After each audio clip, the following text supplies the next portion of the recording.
அனைவருக்கும் இனிய வணக்கம். நான் உங்கள் மதுரை ராமகிருஷ்ணன். நம்ம வாழ்க்கையை நல்ல வாசிப்பின் மூலமாக, தேடுதலின் மூலமாக, நல்ல புத்தகங்களை அறிமுகப்படுத்துவதன் மூலமாக, அதை நீங்கள் வாசிப்பதன் மூலமாக இந்த நாளை ஒரு இனிய நாளாக கொண்டாடிவிட மாட்டோமா என்கிற பெரிய முயற்சி தான் இந்த நிகழ்ச்சியினுடைய ஒரு மாபெரும் நோக்கமே. அந்த வகையில் இன்றைக்கு நம்ம பார்க்கக்கூடிய ஒரு அற்புதமான ஒரு புத்தகம் நந்தலால் வன்வாரி அவர்கள் எழுதியிருக்கக்கூடிய மிஸ்டீரியஸ் ஆஃப் மைண்ட். நம்மளுடைய மூளையினுடைய அல்லது எண்ணத்தினுடைய மிஸ்டரிஸ், மர்மங்கள், உள்ளே ஒளிந்திருக்கக்கூடிய மர்மங்களை புரிந்து கொள்வதன் மூலமாக, மிஸ்டீரியஸ் ஆஃப் மைண்ட், மர்மங்களை புரிந்து கொள்வதன் மூலமாக இந்த மனதை நாம் புரிந்து கொள்ள மாட்டோமா, இந்த மனதின் மூலமாக நாம் வாழ்க்கையில் சாதித்து விட மாட்டோமா, அந்த எண்ணங்களை செயல்படுத்தி விட மாட்டோமா, அந்த எண்ணங்களை எப்படி செயல்படுத்துவது, மூளையை, மனதை, எண்ணங்களை எப்படி புரிந்து கொள்வது என்று காட்டக்கூடிய ஒரு அற்புதமான புத்தகம் தான் இந்த மிஸ்டீரியஸ் ஆஃப் மைண்ட் என்று காட்டக்கூடிய இந்த அற்புதமான ஒரு புத்தகம். சார், ரொம்ப ஒரு அற்புதமான புது கவிதை படித்தோம். கஷ்டப்படாமல் ஒரு குழந்தைய வளர்த்துட்டு பின்னாடி வாழ்க்கையில் கஷ்டப்பட்டாதான்டா ஜெயிக்க முடியும்னு சொன்னால் அந்த குழந்தை ஜெயிக்காது. கரெக்டாக அதை கஷ்டம்னா என்னன்றதை காட்டணும். அப்படி இந்த மூளைக்கு நீங்கள் என்ன விஷயன்றதை முயற்சி செய்கிறத ட்ரெயின் பண்ணணும், பயிற்சி பண்ணணும். மூளையை கஷ்டமே படாமல் வளர்த்துட்டு கஷ்டம்னா என்னன்னே தெரியாத குழந்தைகிட்ட கஷ்டப்படுன்னு சொல்கிறது. இதில் ஒரு நாள் ஒரு பையன் போய் அம்மா கிட்ட கேட்குறான், அம்மா நான் என்னவாம்மா ஆகணும், பெரியவன் ஆகணும்னு என்னம்மா ஆகணும்? அந்த அம்மா ரொம்ப இதாக சொன்னாங்க, நீ சந்தோஷமாக இருக்கணும்பா, அவ்வளோதான் எனக்கு வேணும், சந்தோஷமாக இருக்கணும்பா. சரிம்மான்ட்டு போயிட்டான். இப்போ ஸ்கூலில் ஒவ்வொருத்தர்கிட்டையும் டீச்சர் கேட்குறாங்க, நீ என்ன ஆக போகிற, நீ என்ன ஆக போகிற? ஒருத்தன் டாக்டர் ஆக போகிறேன்னா, ஒருத்தன் வக்கீல் ஆக போகிறேன்னா, ஒருத்தர் ஒவ்வொருத்தராக சொல்லிட்டு இருந்தாங்க. நீ என்னவா ஆக போகிறேன்? நான் மகிழ்ச்சியாக வாழ போகிறேன்னா, மகிழ்ச்சியாக சந்தோஷமாக இருக்க போகிறேன்னா. இப்போ அந்த டீச்சர் சொன்னாங்க, உனக்கு நான் கேட்ட கேள்வி புரியலைன்னு நினைக்கிறேன், உனக்கு நான் கேட்ட கேள்வி புரியலை. அவன் சொன்னான், இல்லை டீச்சர், நான் சொன்ன பதில் தான் உங்களுக்கு புரியலைன்னா. நான் சொன்ன பதில் உங்களுக்கு புரியல டீச்சர்னா. இந்த உலகத்தில் எதுக்கு இங்கே பிறந்திருக்கோம்? நம்ம மனதை புரிந்து கொண்டு, வாழ்வை புரிந்து கொண்டு மகிழ்ச்சியாக வாழ்கிறதுக்கு தானே பிறந்திருக்கோம். அப்படியான ஒரு மகிழ்ச்சியான வாழ்க்கையை எப்படி வாழ்வது என்று சொல்லித்தரக்கூடிய புத்தகம் தான் இந்த அற்புதமான ஒரு புத்தகம். என்ன சொல்லலாம், ஒரு சமீபத்தில் இந்த விலங்குகளில் இருக்கக்கூடிய அப்படி ஒரு யூடியூப்பில் ஒரு வீடியோ பார்க்குறேன். இந்த விலங்குகள்லாம் பற்றி, இந்த காட்டை பற்றி ஒரு வீடியோ பார்க்குறேன். அதில் சார் ஒரு சிறுத்தை, காட்டில் வனத்துறை அதிகாரிகள் இருப்பாங்கள்ல, அவங்க வேட்டை நாய்கள் வச்சுருப்பாங்கள்ல, இந்த வேட்டை நாயை ஒரு சிறுத்தை துரத்துது சார். வேட்டை நாயை, வனத்துறை அதிகாரிகள் வளர்க்கக்கூடிய ஒரு நாயை சிறுத்தை துரத்துது. இப்போ இந்த நாயும் வேகமாக ஓடுது, சிறுத்தையும் வேகமாக ஓடுது. நாய் ஒரு 40 கிலோமீட்டர் ஸ்பீடில் ஓடுனா சிறுத்தை 60 கிலோமீட்டர் ஸ்பீடில் ஓடுது. இப்போ இந்த நாய் வேகமாக ஓடுது, சிறுத்தை அதை துரத்திக்கிட்டே வருது. துரத்துக்கிட்டே வந்து அந்த சிறுத்தை என்ன தெரியுமா பண்ணுது, இந்த நாய் வந்து வேறு வழியே இல்லாமல் வனத்துறையினர் இருக்கக்கூடிய அந்த முகாம் சொல்லுவாங்கல்ல, கேம்ப், அந்த கேம்பில் ஒரு பாத்ரூம்குள்ளே நுழைஞ்சிருது. இந்த நாய் வேறு வழி இல்லாமல் பாத்ரூம்குள்ளே டப்புன்னு உள்ளர நுழைஞ்சிருது.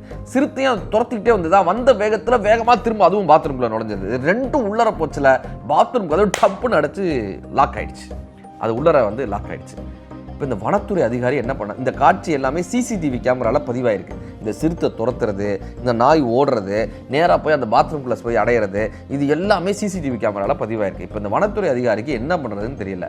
சீனியர்ஸ் எல்லாம் கூப்பிடுறாரு. இப்போ எல்லாரும் வந்து என்ன பண்ணுறாங்க, ஒரு கேமரா செட் பண்ணுறாங்க. அந்த பாத்ரூம்குள்ளே ஒரு கேமரா செட் பண்ணி உள்ளே, ஏன்னா கதவை திறக்க முடியாது, இவங்க திறந்தாங்கன்னா சிறுத்தை பாஞ்சிருச்சுன்னா இல்லை என்ன ஆகும்னு தெரியாதுல்ல, என்ன நிலையும் தெரியாதுல்ல, அதனால் ஒரு கேமராவை உள்ளே செலுத்தி பார்க்குறாங்க.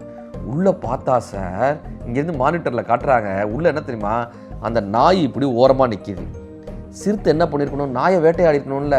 ஆனால் என்ன தெரியுமா, சிறுத்தையும் பயந்து போய் ஓரமாக நிற்கிது சார். சிறுத்தை இப்படி பயந்துக்கிட்டு போய் கதவு கிட்டக்க இப்படி நின்றுக்கிட்டு இருக்கு, சிறுத்தையும் பாயாமல்.